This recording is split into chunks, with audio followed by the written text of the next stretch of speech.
Well,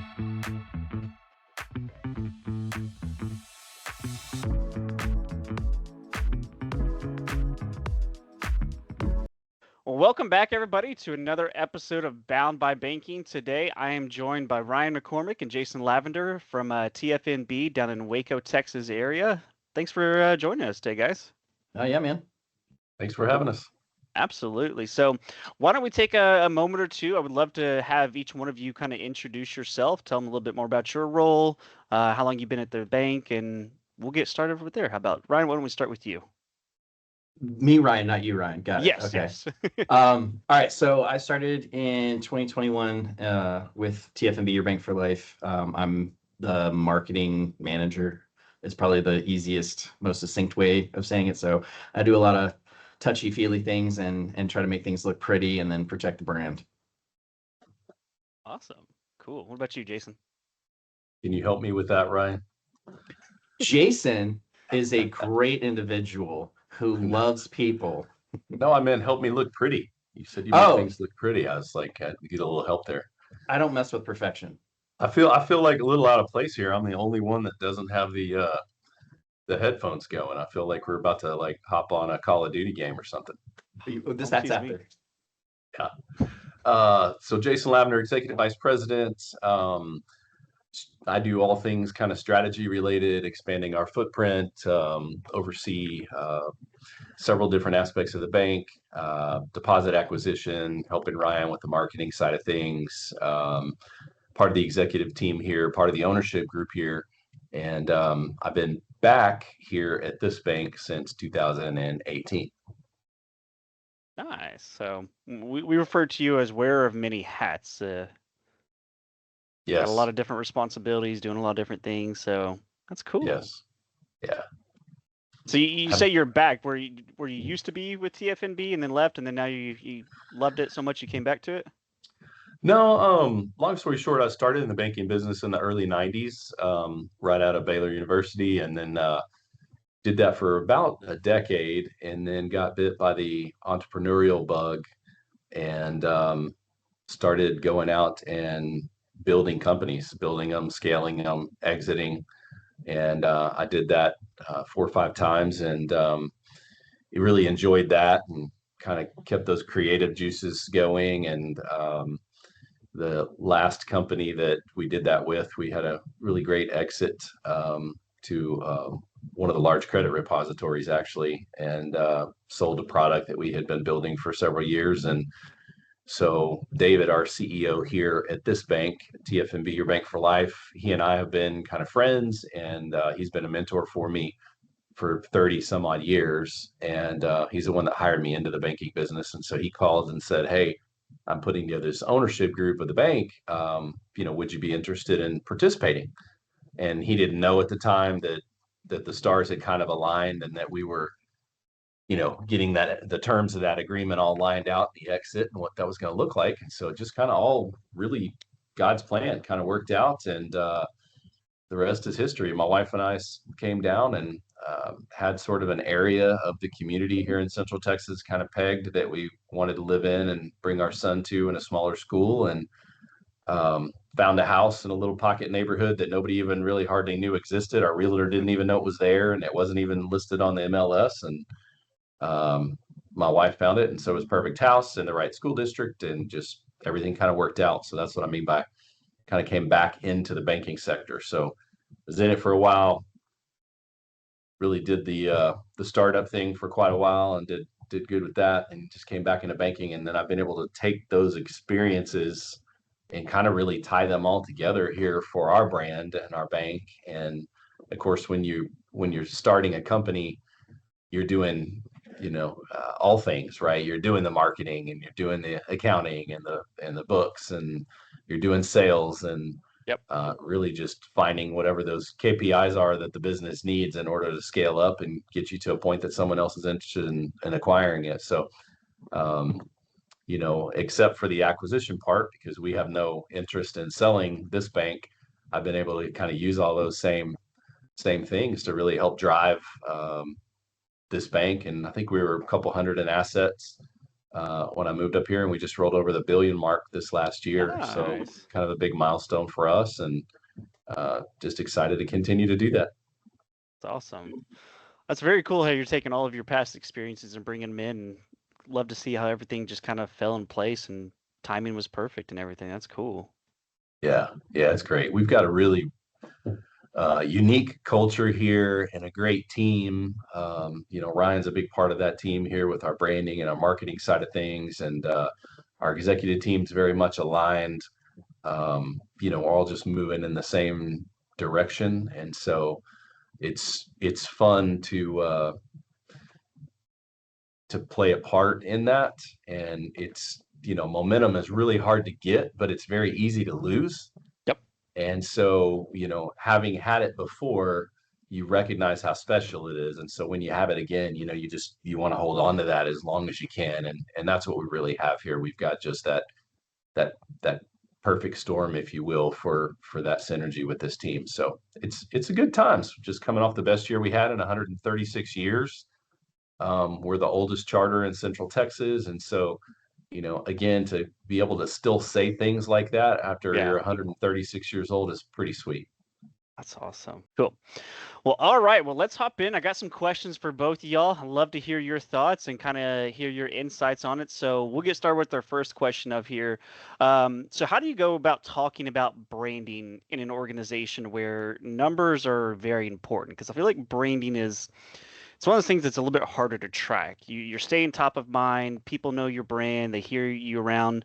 And so maybe when they're ready to take action, it's one of those subliminal things where they just immediately go to your website, take action, convert, where there was many touch points prior that can be accumulated to branding that actually led into that conversion. And so it's a little bit harder to track some of that. So how do you go about talking about branding and making sure that you're staying on top of that when sometimes the ROI and the numbers don't always show it?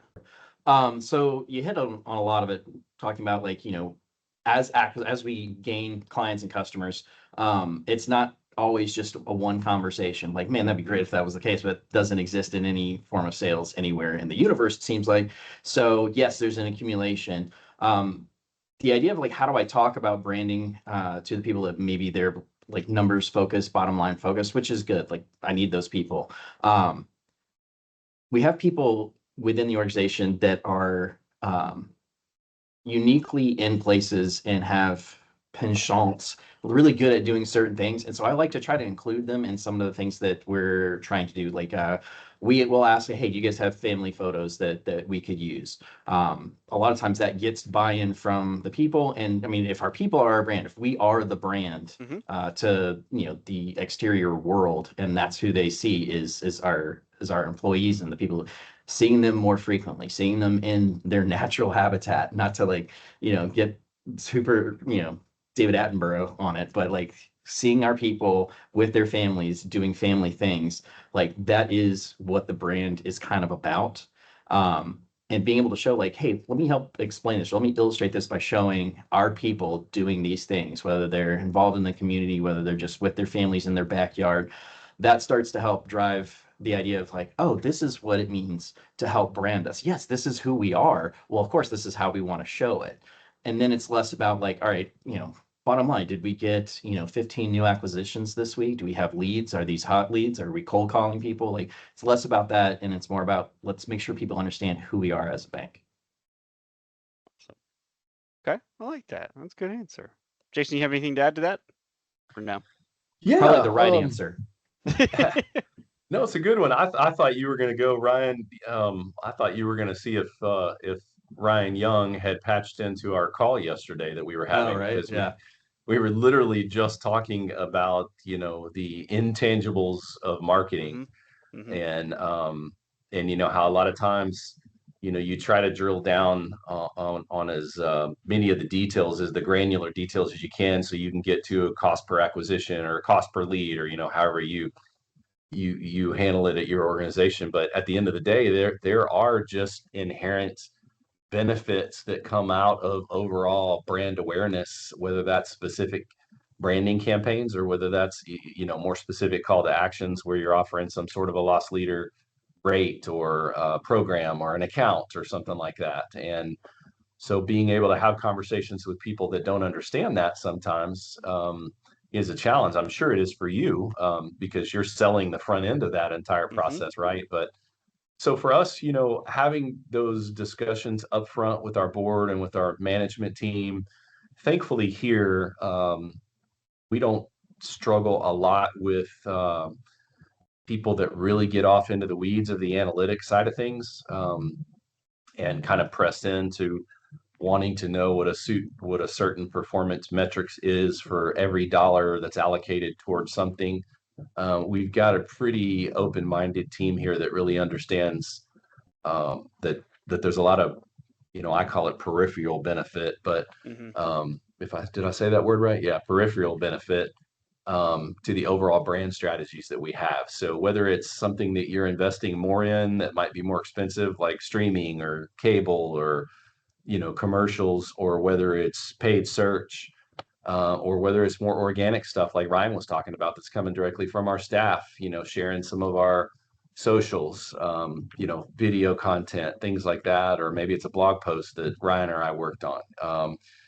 All of those really coming together organically and a little bit from each one is overall what your identity really is in your local marketplace. And so thankfully, we don't have a lot of people individually pressing in on those numbers. From time to time, we have before that specifically want to drill down, and I think that's what analytics are for. But um, personally, and it's probably a little annoying, Ryan, to folks like you with ad agencies. Y'all been great with this for me, but I'm sure it's a little annoying when you have a guy like me at the bank just saying, "Hey, I'm not really worried about as many impressions that you get over here as Yep. I am conversions."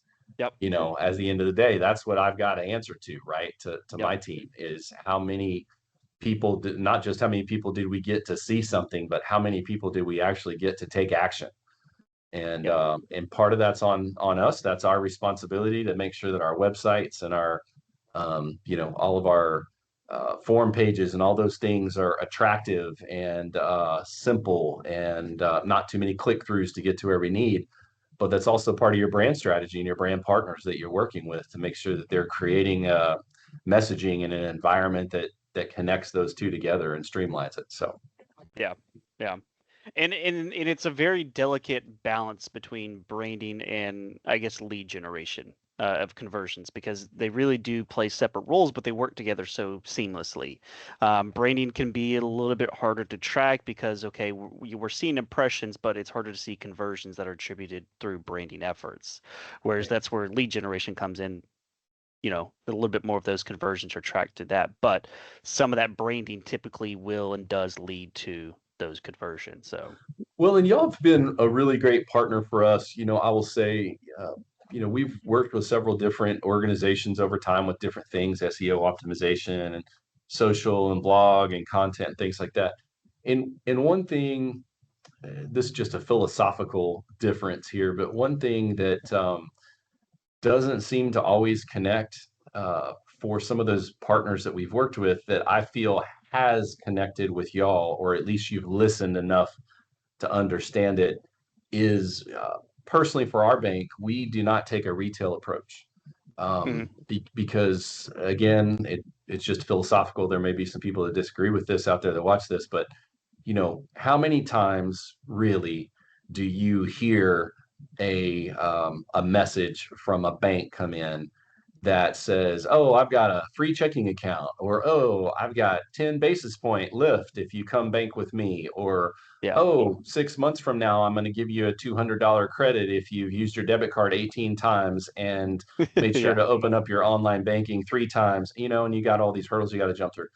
I personally don't believe that moves the needle anymore. I think that was Yep. over a decade ago that those type loss leader type things were impactful.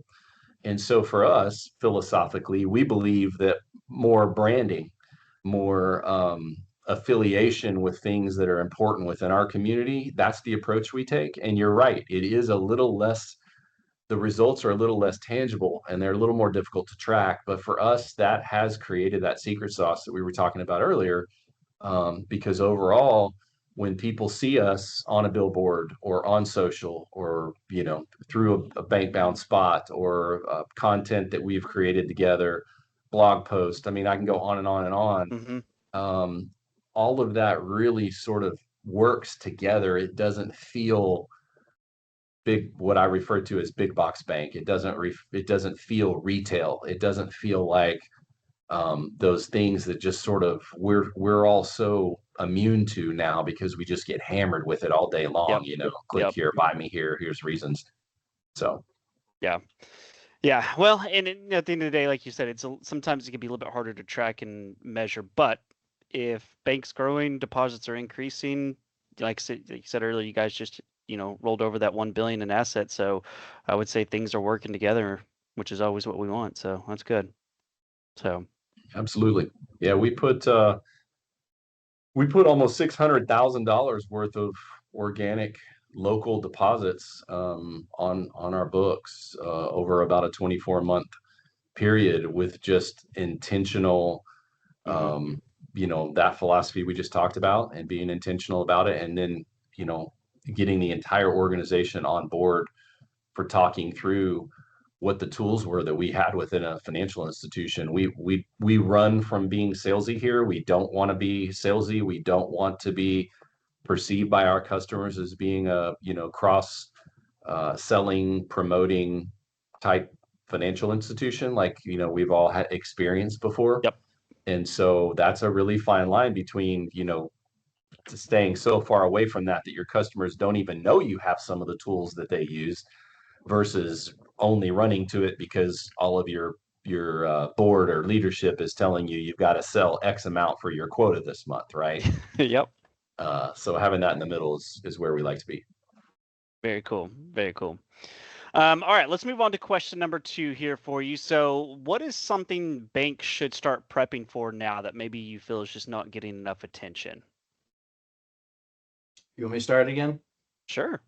Perfect. I love starting. Um, so I'm going to come at it from more of like that marketing side of things rather than just Yeah. like a particular thing, but my illustration of it is going to be based on marketing. But the idea is like the way that we will be using tools like AI or AI tools in general in the future. People have like a set idea as to how AI is going to help you do this and do that and automate this and make this easier. And while some of that's true and is the case, the thing that I don't think people are preparing for yet is how bad it's going to get and how boring it's going to be. And then there'll be the pendulum will swing back the other direction. Mm-hmm.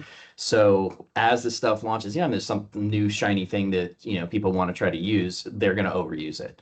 And people are going to, it's going to turn, like for marketing, it's going to turn into an echo chamber. If the thing that AI is doing is going out and learning the language of people and using the internet, if the only thing that's being created is more AI drivel, then that's going to be what it then thinks is how everybody else is talking about, and that's not actually true. So that's going to be something that you're going to see it spike in usage, but you're going to see probably a drop off in some of the way that it's whether it's being impactful or effective, and the Yep. things that the companies, whether it's banking or any other industry, that the people that will be successful are the people who already know that and are going to create some safeguards, some guide rails around that to make sure that that doesn't happen to them. You don't want to get locked into this is how we always say it. You have to be able to evolve, and AI is a learning, but it is Mm-hmm. not an evolve sort of thing. It's not necessarily tracking. And if all of its information is coming from one thing, the other thing is that AI only wants to help you. If its goal is to keep you engaged with it, then it's going to say nice things and it's going to tell you what it Yeah. thinks you want to hear because it wants you to stay inside that box. Yep. That means you're not necessarily going to get the best reflective, thoughtful sort of response. And so if I'm the only person in the marketing department, everything that I do is based off of Claude or ChatGPT. It of course wants to stroke my ego the whole time. Yep. So it's preparing your mind to know that like there are things that are going to be super helpful. You have to learn how to use it as an actual tool instead of like the answer to the question. Yeah.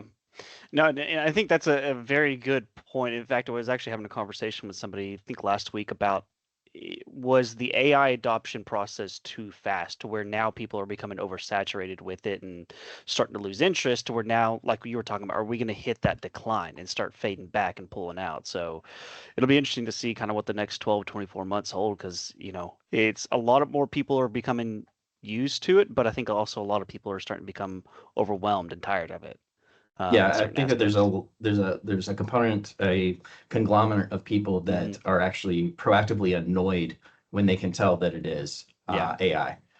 The fact that we have created words like AI slop and have gotten that into the lexicon within 12 months of ChatGPT 3.5.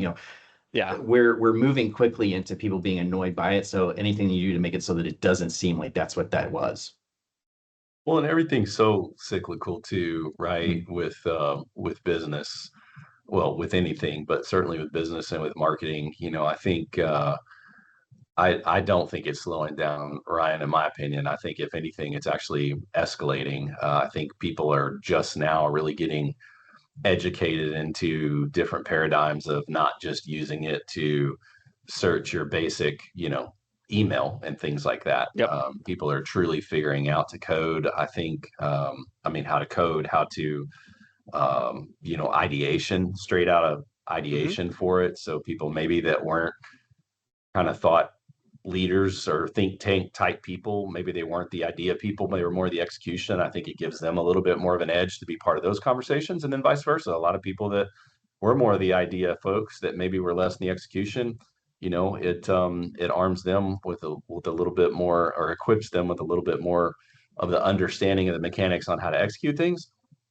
Uh, I will also say that in my personal opinion, learning how to be a student of prompting is Yes. just as important, if not more important, right now than just learning the platform itself. Because Yep. learning how to do correct prompts, knowing what to ask and how to ask it, to Ryan's point, if all you're doing is typing in "help me put together an ad," "here's my logo," and that is brand with ABC Bank, over time you end up getting all the exact same looking ads Hmm. just for different banks. And but if you know how to prompt, if you know the questions to ask, if you know the differentiators to throw in, if you know how to tell your AI platform to say, no, I don't want you thinking like you typically do. I want you coming at it from, what are examples of other ways that we could say the same thing and different approaches, then that's how you start getting a little bit of variation, at least to differentiate you from just the novice folks, I guess. Yeah. No, in the prompting, I mean, that to me is one of the most important aspects about using the tool properly. Because really, at the end of the day, that's what it is. It's a tool. And if you try to use a hammer to, screw in a nail or something like that, it's not going to work very properly. And so you've got to have the right tool and understand how to use it. And so I think that's a good aspect of being able to take these classes and learn how to prompt and ask questions and make it unique to where it's not just, the same repetitive thing with a little bit of a twist on it every single time. It's Mhm. unique, it's different, it's on brand. So Yeah. Well, this kind of led in, Ryan's point about AI is a good starting point because it's on everybody's mind when you start thinking about, maybe things that haven't had enough attention, though. I think AI's gotten plenty of attention hmm. right now. It's the only thing people are really talking about. For me, when I think about financial institutions and what banks should be preparing for right now, I really think of overall modernization, right? Hmm. AI is a big part of that, and probably the number one part of that if you were to ask them to rank. But I think overall modernization of your bank, because modernizing it means you need to create frameworks within your bank to meet the needs of things like AI, like payment evolution, all the things that are happening with interchange and the changes that are happening there for us, stablecoin, cryptocurrency. Yep. What are the differences between those?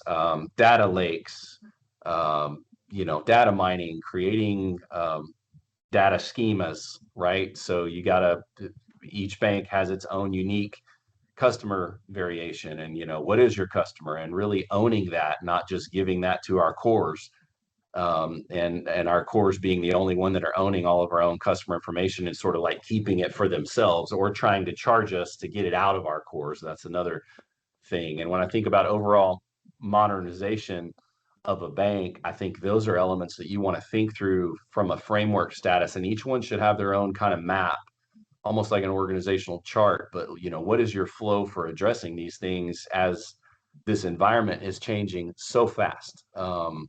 I know banking, historically everybody said, banking's changing fast, banking changing fast. Really, a lot of the community banking aspects has been pretty slow to adapt and adopt new things and change.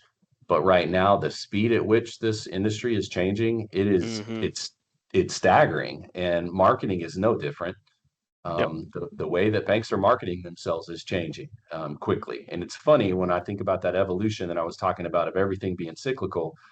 I see more of the larger banks now coming back to the fundamental marketing strategies that the small and mid-sized banks have had for a long time, because they're finding that their differentiation of how they marketed themselves before is not as effective as they thought it was. So they're coming back and starting to basically try to just look just like us. Yeah. And then when that happens, to Ryan's point earlier, everything starts looking the same, and then you got to go back to it again. And how do you find ways to differentiate? And that's why having a partner like you guys to bounce things off of, having a kind of a mastermind group to talk through and just come up with out of the box ideas and ways to do things is important. And then have an executive team that can support that conversation too. We get told more times no than we do yes on crazy Yeah. different ideas that we come out. But that's how I gauge if it's healthy. If Ryan is bringing me things all the time that I'm just thinking, wow, that's a little out there, or yeah, that's probably not going to work, that's how you know that you're in the right space, in my opinion. Yeah. Yeah. I feel like you got to be kind of flirting with that line of what's acceptable and what's over it, but that's how you kind of keep pushing boundaries, and that's how you keep innovation, which actually kind of leads me into my final question here is, how do you go about that innovation, with everything that's changing in the banking industry nowadays? How do you go about that innovation without losing focus on the fundamentals?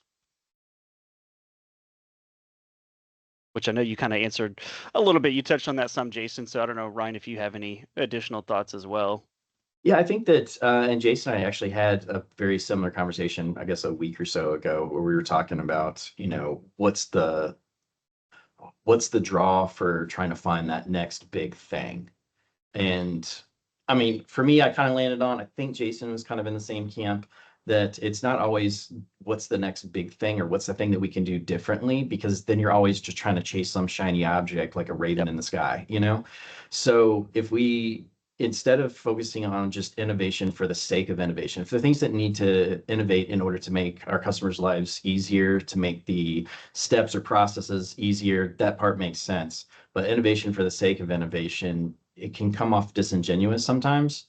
I think I heard it recently, and I really liked it. But the notion of other people, when they want to innovate, they're basically renting space and visibility for a period of time.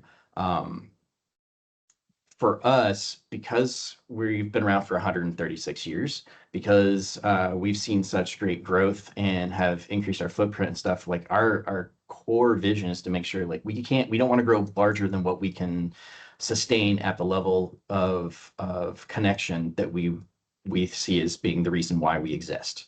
So if that's the case, like, we own history. People can do what we do. People can engage with the community in similar ways. They can, make commercials that are similar to us. They can do better commercials than us. But the idea is less about like, are they outplaying us, or are they just throwing money at something, when the linchpin, the hinge to the whole thing is really based on our history and our time after time after time showing that we're really are this bank. We really are these people. We really are this, this vibe. Like, this is who we actually are. And you can fake it for a little while, but anytime somebody, you're just getting catfished by a different type of person. You're getting catfished by a big box bank that's pretending like they're a small bank.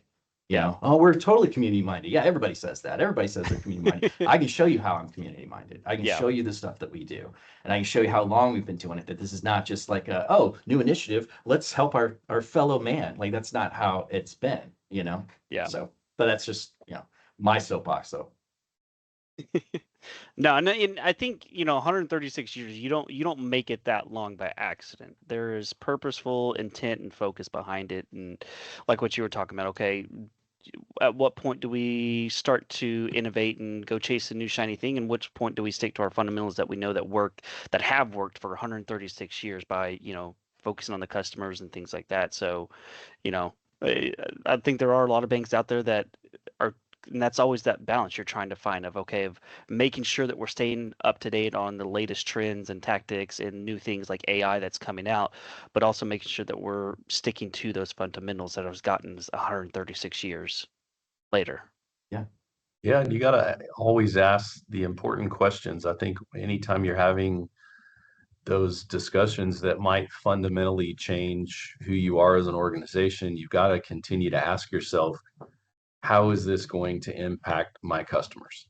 Yep. How is this going to impact the community that we serve? And you know, oftentimes, you're waist deep into a conversation and it's a good one and it feels like you're on a right path, but you haven't asked that question yet. Yeah. And just because it's good for other organizations does not always mean that it's good for you. Because unless you Absolutely. are willing to fundamentally change who you are, like that other organization has, you might want to reassess some of those things. And sometimes that means that you're not doing some of the things that maybe most of your peers are doing. Sometimes that means that you're going the entire other direction. You're swimming upstream, if you will. Yep. One example of that for us, where a lot of financial institutions right now are shuttering locations and consolidating their brand and their presence.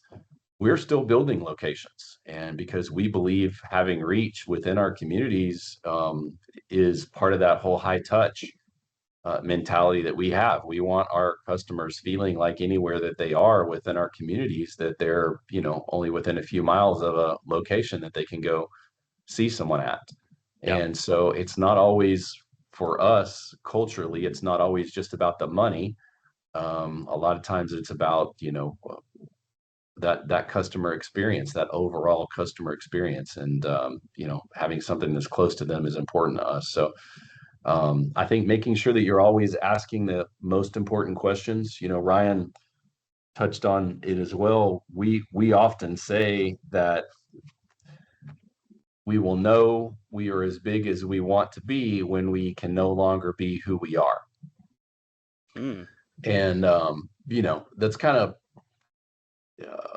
deep and in some ways if you really dig into it, Yeah. and then in some ways it's really pretty simple also. if Yeah. if we start having to change who we've been for 137 years culturally and belief system wise and value system wise and what we do in the community, if we have to start having to compromise those things, then we're as big as we're going to want to be. But if we can continue to do those things that we've always done in the community, and maybe just to do them on a larger scale, but if we can continue to do those things, then we'll know, hey man, sky's the limit for us to continue to keep growing and keep doing that. So I think that's for us, that's how we focus on, I think the fundamentals, if you will, like you ask. I do think sometimes people confuse um, innovation with identity, Hmm. and you can still keep your identity Yep. and bring in innovation. In fact, I personally believe that without innovation, you can't maintain an identity, because if you're not moving forward, you're going backwards, right? It's that Yep. old adage. So, but going forward does not mean that you are changing who you are. It means that you are evolving and adapting. And if you're doing it right, you're evolving and adapting in a way that you're protecting who you are. So that's kind of for us how we've done it. We do believe high tech is as important today as it has ever been for our customers. And so we don't run from high tech, but we have not adopted the philosophy that some banks have of you create more high tech so you can give up more high touch. Yeah. We believe we maintain the high touch that we have and that customer centric experience, but we give our customers the high tech that they may need. And that way, if you're a customer that really likes to have that engagement with somebody one-on-one, they've got Ryan's phone number. They can pick up the phone and call Ryan anytime that they have a question for him. Literally, they have his cell phone number to do that. But also, if they want to hop in their app, we've got a best-in-class app that they can engage with him, directly through app or email, or whatever that looks like as well. Yep. Yeah. No, and it's important to have that both. It doesn't have to be an either or situation. Right. So that's always good. So, well, very cool, gentlemen. Well, hey, I appreciate y'all joining today. A lot of really good thoughts, a lot of really good opinions. I appreciate you sharing your insight with us, and hopefully the people who have watched this will enjoy it as well. So, thank y'all again for joining today. I mean, Yeah, you bet. Thank you, Ryan, for you and Bankbound and that partnership we've had for a long time now. And Yeah. appreciate the role that you play with us and being that partner that kind of listens to those things and helps us come up with new ways and to adapt in this quickly changing environment as well. So It is changing all the time and very quickly. So we enjoy it, just as much as you do. So very cool. Well, y'all have a wonderful day. Okay, guys. all right.